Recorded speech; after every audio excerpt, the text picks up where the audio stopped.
En vrai, le bac 2013 a déjà commencé depuis plusieurs semaines, avec notamment les épreuves de langue. Mais le gros, le dur de l'épreuve débute lundi avec la philo. En gros, dans la région, il y a plus de 10 000 candidats en filière générale, 5 100 en pro, 3 000 en techno, tout cela dans 120 centres d'examen. Voici pour les chiffres. Alors ce soir, petit exercice avec mes invités et Mathieu avec moi. Comme tous les vendredis. Salut Mathieu. Salut Tanguy. Alors mesdames et messieurs, vous avez 30 minutes en gros pour répondre à cette question. À quoi sert le bac? Je présente les candidats. Bonsoir Nathalie Lenvec. Vous êtes chargée de l'insertion professionnelle à l'université de Strasbourg. À côté de vous, David Gresinelli. Bonsoir. Bonsoir. Pour vous, ce sera à peu près facile. Prof de maths. En 10 minutes, vous répondrez à cette question. Petite épreuve, prof de maths. Et UNSA 67, à côté de vous, il y a Emmanuel Perc. Bonsoir. Bonsoir. Alors vous êtes chef du service académique d'information et d'orientation. On va parler du bac, à quoi ça sert, et de l'orientation. Est-ce que vous êtes bien orienté, vous, candidat qui est en train de réviser derrière la ligne droite? Alors Mathieu, ça sert à quoi le bac? On va répondre à ça. C'est important le bac, c'est indispensable. Passe ton bac d'abord, tu verras ensuite. Ça, c'est une bonne question, effectivement. C'est un bon thème d'épreuve. Alors, utile, je sais pas trop. Indispensable. Alors, à mon époque, quand moi j'étais jeune, oui, effectivement, ça l'était, pour en tout cas partir dans certaines filières.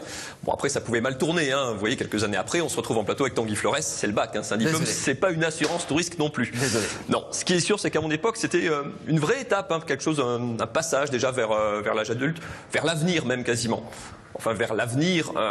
Moi, quand je me souviens bien, quand j'ai passé mon bac le jour des résultats, en voyant admis à côté de mon nom, admis, je vous assure, la première chose que j'ai faite, j'ai traversé la rue pour aller prévenir mes parents depuis la cabine téléphonique qui était en face du lycée. Et puis le surlendemain, je suis allé m'inscrire à la fac grâce à un Minitel. Cabine téléphonique, Minitel, avenir. Bon, je crois qu'effectivement c'est un peu mal barré. Mon fils de 11 ans aujourd'hui ne connaît aucun de ces deux mots, ne se sert d'aucun de ces deux engins. Si tant est qu'ils existent encore, bon en même temps on va pas faire le procès du bac, c'était l'époque qui était comme ça, c'est juste que c'était un peu long. Le bac lui n'y est pour rien. Alors je suis pas vraiment spécialiste dans le domaine de l'éducation, vous avez vu, mon expérience remonte un petit peu quand même. Je ne sais pas s'il faut maintenir le bac tel quel, le réformer, y instituer un petit peu de contrôle continu, le supprimer purement et simplement. En même temps c'était quand même vraiment à l'époque quelque chose de fondamental. Vous entriez au lycée général, c'était vraiment l'objectif dans 3 ans. C'était vraiment la grande échéance, le compte à rebours, un apprentissage du stress, une épreuve qu'on préparait seul, qu'on préparait à plusieurs, qu'on passait seul. Et puis je vous parle pas de l'attente des résultats. Non, vraiment c'est un passage. C'était vraiment formateur. Et puis si on supprime le bac, qu'est-ce qui va rester comme grand cap des 18 ans et de la majorité? On a déjà supprimé le service militaire. Bon, on le regrette pas forcément beaucoup. Si on supprime le bac, il reste quoi derrière? Le permis de conduire et le droit de vote. Alors le premier, il est gratuit, tout le monde l'a, mais les jeunes s'en servent plus. Le deuxième est hors de prix, puis apparemment on en a même plus vraiment besoin. Donc non, rien que pour ça, je pense qu'il faut le garder. Et puis non, on n'a pas passé, nous non plus, à notre âge, des nuits entières, des nuits blanches à potasser Kierkegaard et puis les ressources naturelles de la Côte d'Ivoire. Des nuits blanches entières là-dessus, alors que nos jeunes, si on le supprime, ils feront quoi? Genre Call of Duty Black Ops sur PlayStation 3 toute la nuit? Non, il n'y a pas de raison. Ça serait vraiment trop injuste. Non, nous, il faisait beau dehors au mois de juin, on allait s'enfermer dans des CDI, encore un mot disparu, vous cherchez dans des bibliothèques, quoi. À potasser tout ça pour que nos jeunes, maintenant, ils squattent en terrasse pendant tout le mois de juin. Non, ça serait vraiment trop injuste. Non, pas du tout. Non, je pense qu'à la réflexion, il faut garder le bac, ou en tout cas quelque chose qui ressemble un petit peu. Alors peut-être qu'il faut le faire évoluer. Alors moi j'ai connu une première évolution. Moi à mon époque les séries s'appelaient A, B, C, D, E. Maintenant c'est L, S, E, S. Vous avez vu la révolution. On est quand même allé très très loin. Non, j'espère que nos invités en tout cas auront beaucoup d'éléments pour nourrir ce débat. Je pense qu'il faut quand même définir la trame. Je pense que l'intérêt vraiment, ça doit être le cœur vraiment du truc, ça doit être les élèves avec un seul mot d'ordre, qu'ils en bavent. Merci beaucoup Mathieu. Alors la question ce soir, c'est à quoi sert le bac? Emmanuel Perc, en écoutant Mathieu, c'est vrai, j'aurais peut-être pu poser une autre question. Est-ce que le bac va encore dire quelque chose aujourd'hui? Mais il a toujours un sens parce que c'est un diplôme. Et le diplôme dans notre société, mais j'allais dire dans la société européenne, reste quelque chose d'essentiel parce que c'est la reconnaissance de l'État, de certains, d'un niveau de connaissance et de compétence. Donc le diplôme en tant que tel reste quelque chose de, j'allais dire, de ce que tout citoyen doit pouvoir acquérir. Pour rebondir encore une fois sur ce que disait Mathieu, qu'ils en bavent. Alors pour vous mettre un petit peu les pétoches, David, est-ce que c'est vrai qu'on donne le bac à n'importe qui, n'importe quoi, et que les statistiques des lycées prévalent sur le reste? Passe ton bac et révise un petit peu, tu l'auras de toute façon. Est-ce que c'est vrai ou pas? Et là je m'adresse au prof de maths. Alors c'est une remarque qu'on peut entendre parfois. Moi je trouve ça assez amusant de remettre en cause quelque chose où les élèves réussissent. C'est intéressant quand même. S'ils réussissent, c'est peut-être qu'ils ont fait du bon boulot. C'est peut-être qu'ils ont des bons enseignants. C'est que peut-être que l'école est performante. Il faut croire les scores d'Union soviétique qu'on a dans certains lycées, 95, 98, 99%, 100% de taux de réussite. Ah là, vous posez une autre question qui est un petit peu plus large, un peu plus compliquée.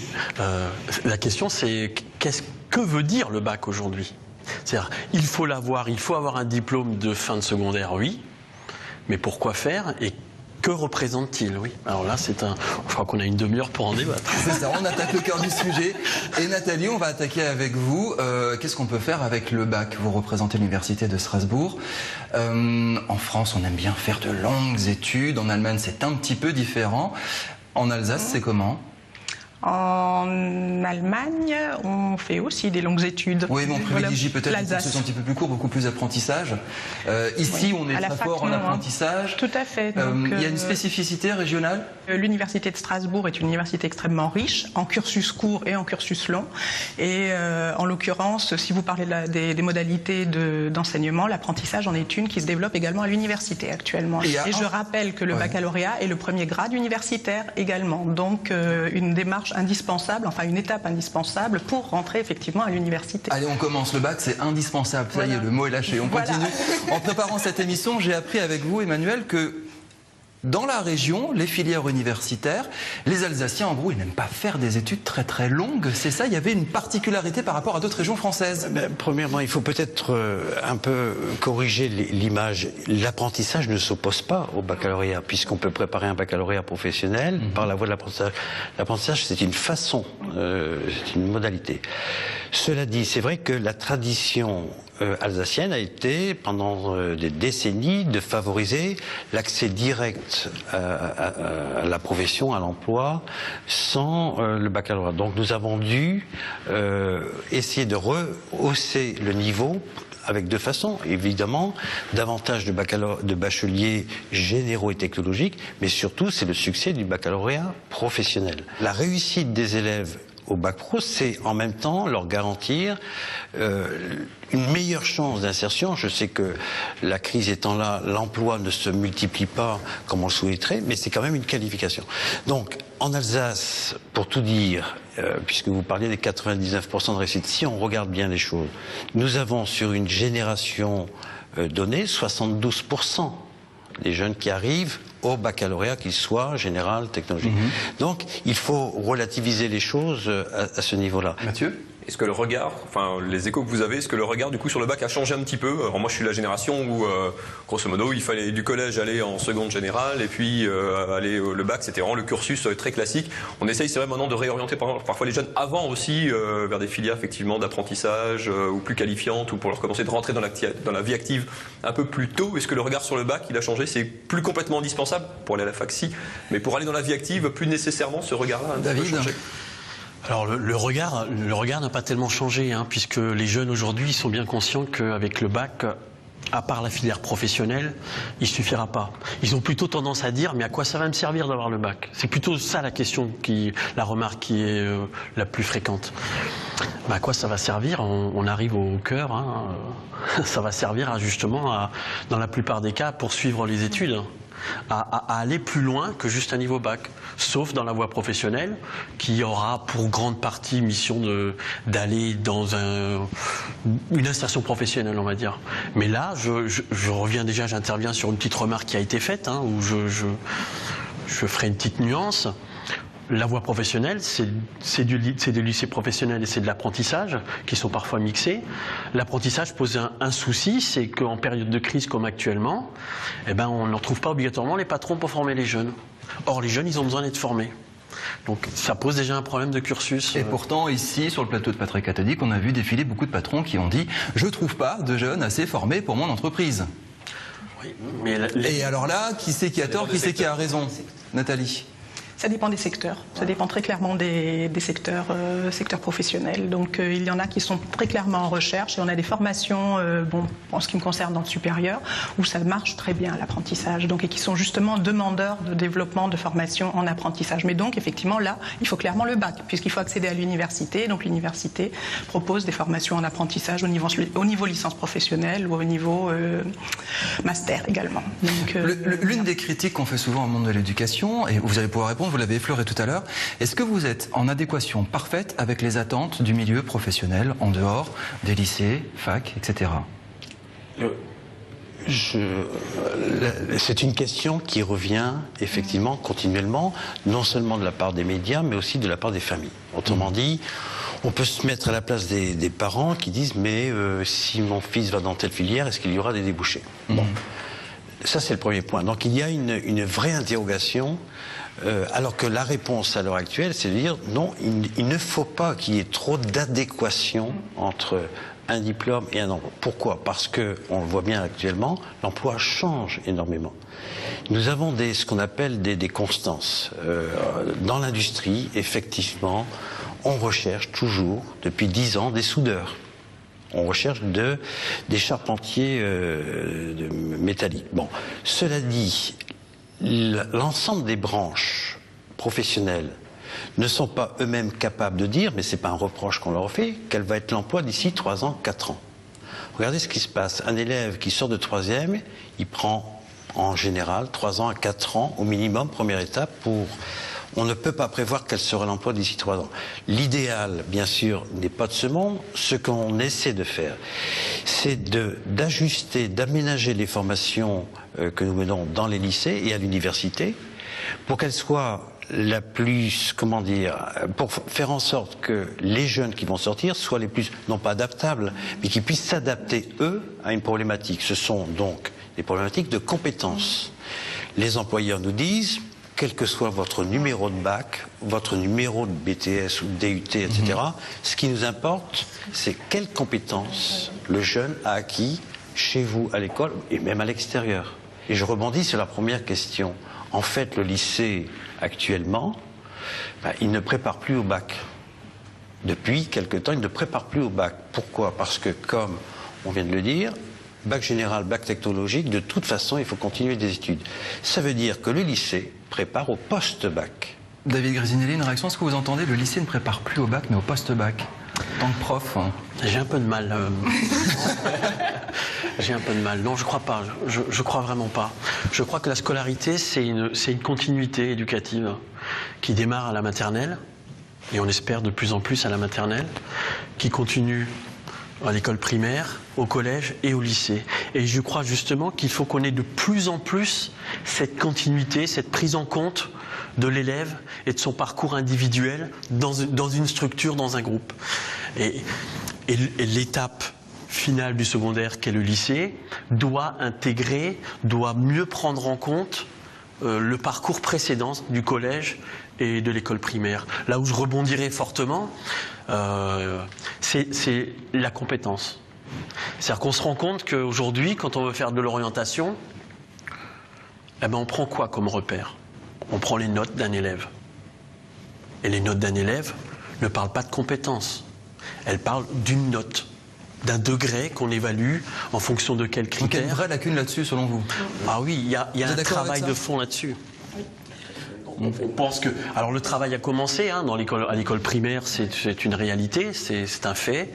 Au collège, ça commence, même si les mises en application sont assez catastrophiques et les enseignants sont, on va dire, bouleversés dans leur pratique quotidienne parce qu'on leur demande, parce que l'outil est inadapté. Au lycée, c'est pas. C'est quoi, c'est ce fameux débat, on supprime les notes, par exemple? C'est peut-être un débat simpliste de présenter les choses comme ça. Ouais. C'est en tout cas, on tient mieux compte des compétences des élèves. C'est-à-dire un élève, qu'est-ce qu'il sait faire? Qu'est-ce qu'un élève ou un étudiant, puisque la discussion, enfin la réflexion est la même au niveau de l'université, qu'est-ce qu'un élève sait concrètement faire à un moment donné de ses études? Il sait traduire, il sait, en maths, c'est à vous de le dire, mais en l'occurrence, c'est vraiment en termes de savoir-faire, valoriser effectivement le parcours de l'élève, alors déjà en prise de conscience de l'élève par lui-même, mais aussi en direction valorisation de nos formations, en direction du milieu professionnel. Et là, les profs savent faire ça aujourd'hui ?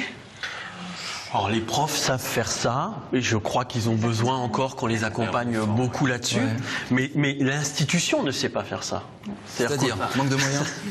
Alors les raisons sont variées, mais en tout cas posons-le clairement sur la table. Aujourd'hui l'institution, l'école, ne sait pas, si on parle du niveau bac, ne sait pas dire tel jeune est compétent, tel jeune a des capacités dans tel domaine, il sait par exemple s'auto-évaluer, il sait par exemple travailler en équipe. Il sait mettre en place un projet pour lui, pour apprendre dans tel domaine. Aujourd'hui, l'institution n'a pas prévu d'enseignement et de validation, d'évaluation dans ces compétences-là. Notre société a fait qu'on est habitué à évaluer des performances. Lundi matin, les élèves vont faire une dissertation de philosophie. Ils s'attendent à quoi ? À avoir 10, 20 sur 20, ça peut arriver même en philosophie. Et il y aura un soulagement dès lors qu'on aura au-dessus de la moyenne. Ça, c'est notre culture. C'est vrai que les parents disent, voilà, 10, bof, 15, voilà. c'est plutôt pas mal, mais ils savent pas ce qu'il y a derrière. Quand on dit il y a des freins de l'institution, mais l'institution, j'ai envie de dire, mais c'est tout le monde. Ce sont les enseignants, y compris les parents. Exemple type, vous parlez de 100 notes. J'ai vu une famille d'élèves me demander une dérogation pour ne pas aller dans un collège parce qu'elle avait entendu parler d'une expérimentation de 6e sans notes. Ce qui ne va pas, allez, on va parler de ce qui ne va pas, les décrocheurs, les élèves qui décrochent. On travaille bien sûr pour essayer de faire en sorte qu'ils ne décrochent pas, mais quand on travaille avec eux, qu'est-ce qu'ils disent ? L'école, finalement, m'a abîmé en me donnant une image de moi-même catastrophique. Ah bon, et comment ? Ah bah j'ai 5 sur 20, j'ai 4 sur 20, j'ai 3, j'ai obtenu péniblement un 10 sur 20. Cela veut dire que la notation de la performance, cela vient contredire tout l'effort éducatif qu'on peut faire avec les enfants, ce qui veut dire que des compétences existent et qu'il nous appartient maintenant de les valoriser. Aujourd'hui, clairement, le bac, il prend en compte ce genre de choses ou il faudra le réformer? Non, vous dites non. Aujourd'hui, le bac, c'est les connaissances et non pas les compétences. C'est associé. Soyons clairs. Allez-y, David, allez-y. Puis après, Mathieu Chanvillard. Aujourd'hui, on a un bac qui évalue, dans la très très grande majorité des cas, des connaissances. C'est une bonne chose d'évaluer des connaissances. Je suis absolument pas en train de dire l'inverse. C'est une très bonne chose. Il faut juste compléter, peut-être, ces évaluations par des compétences dont on a évoqué à plusieurs reprises des éléments. Sauf que la réalité du terrain, on a des beaux discours ici aujourd'hui, la réalité du terrain, c'est que la seule chose qui est évaluée, c'est la connaissance. Éventuellement un petit peu en lycée professionnel, effectivement, qui est toujours un peu précurseur, on va dire, dans les mises en œuvre de pédagogie.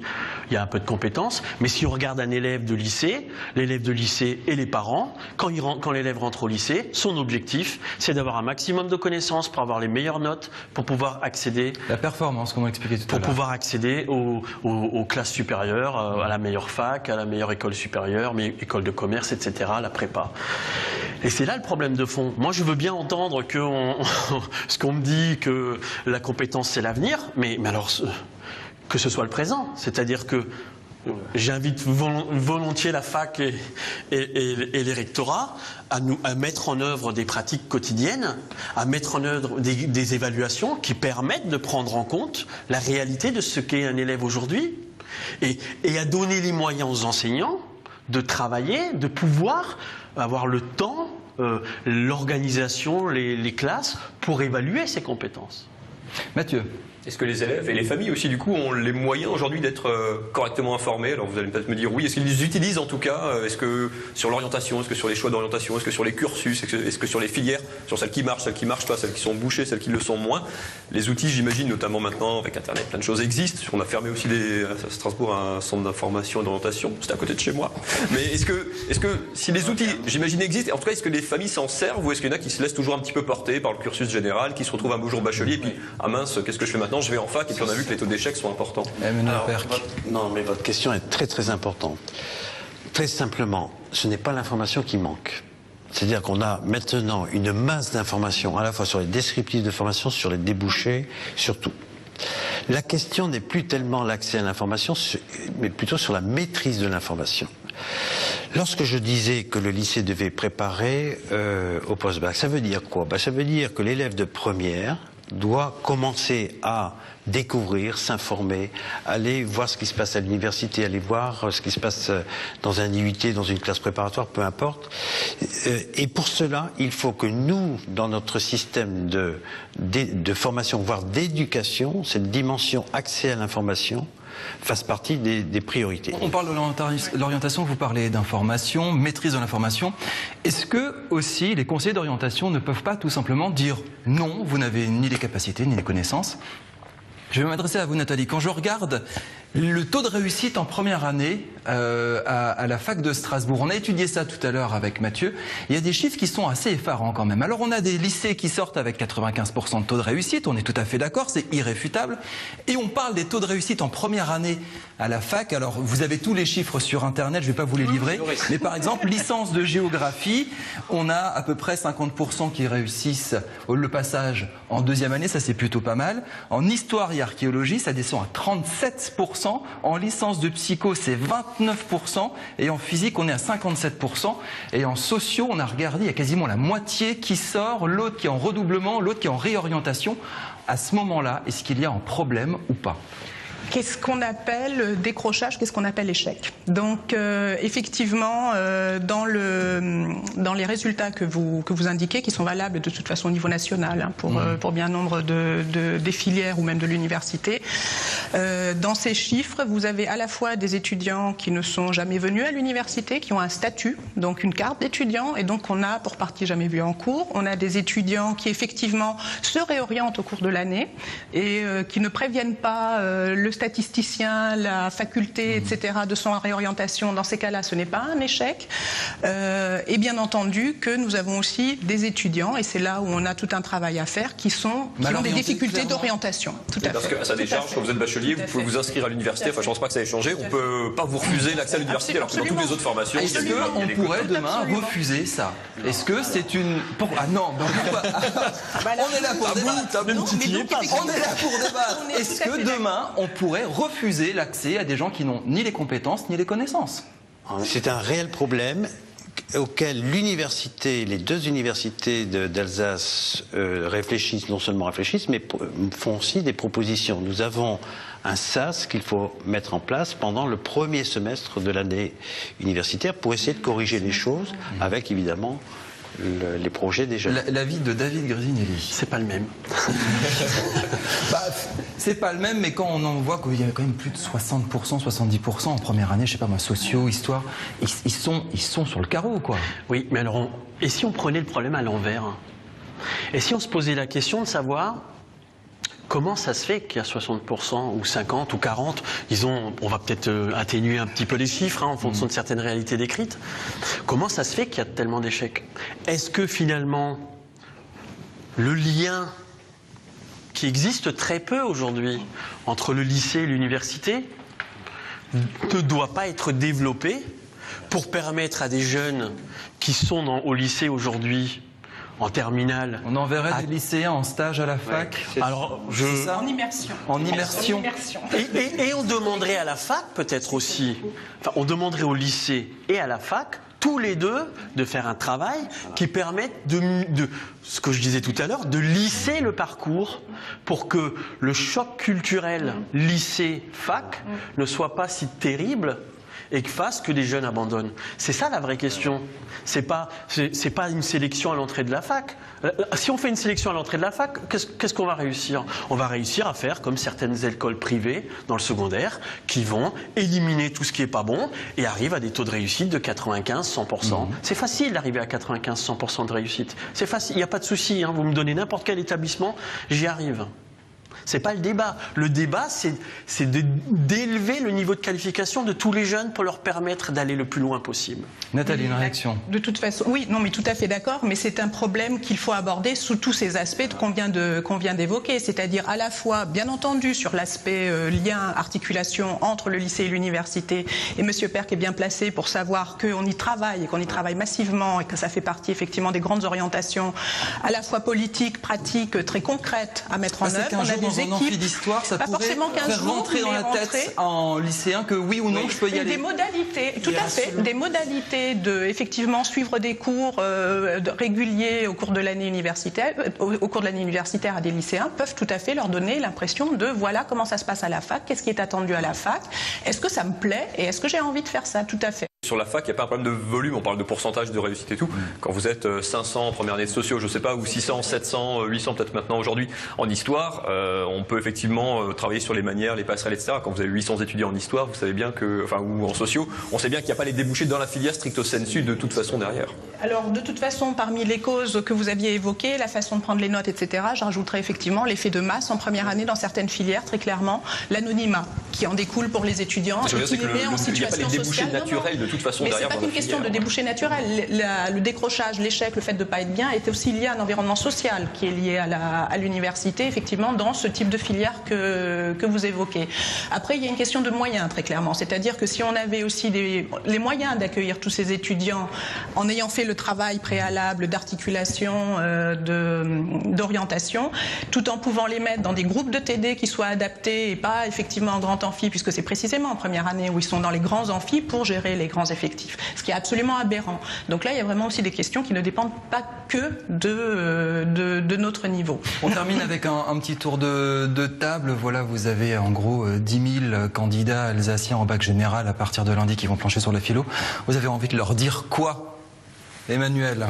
Toujours avec cette question de fond, à quoi sert le bac? On a à peu près répondu, on a vu les filières. Apprendre un métier à la fac, c'est possible. Alors, vous leur dites quoi à ces candidats? Pour le baccalauréat, surtout qu'ils ne s'en passent pas, ça ne veut pas dire du tout qu'ils font, qu'on va leur donner. C'est pas ce que je veux dire. Surtout qu'ils s'attendent à ce que la rentrée de septembre, d'abord, les épanouisse dans un autre contexte et pas d'avoir peur de quoi que ce soit. Deuxièmement, un épanouissement n'est pas étranger quand même à une méthode de travail et que, on le sait, que ce soit en BTS, en DUT, en classe préparatoire, en licence, ce ne sera pas la méthode de travail, ce ne sont pas les mêmes exigences qui vont être demandées. On va avancer avec vous, David, qu'est-ce que vous leur dites à vos élèves? Déjà, restez concentrés sur le bac. Hein. Restez concentrés, méthode de travail, travailler tous les aspects. Enfin, on ne va pas revenir sur comment réussir son bac. Et après, deuxième étape, c'est l'année prochaine est une nouvelle étape dans leur carrière, dans leur vie. Qu'ils n'aient pas peur de la nouveauté, qu'ils osent découvrir, qu'ils soient curieux et qu'ils rencontrent, qu'ils osent parler aussi aux gens qui les entourent pour leur dire quelles sont leurs difficultés, les enseignants qui les entourent, qui sont des gens riches, qui ont beaucoup d'expérience, qu'ils osent aller à la rencontre d'eux. Nathalie, venez à moi, petits enfants, la fac c'est super bien. Qu'ils réussissent leur bac, très clairement, pour Et après, venir à vous la appelez fac, Nathalie, puis vous allez à la fac. c'est un super défi. Et c'est pas que la fac, c'est pas que les cours, c'est tout ce qui va avec, c'est-à-dire aussi une vie universitaire, une vie associative, rencontrer de nouveaux camarades, se créer des réseaux, des amis, c'est aussi ça la fac. Voilà. Allez, bon boulot. Et pour ceux qui sont curieux, mathieu.c@alsace20.tv, il a les sujets du bac. Je sais pas comment il a fait. Non, je blague. Tout est à vendre dans ce bas monde. C'est faux. Merci Mathieu.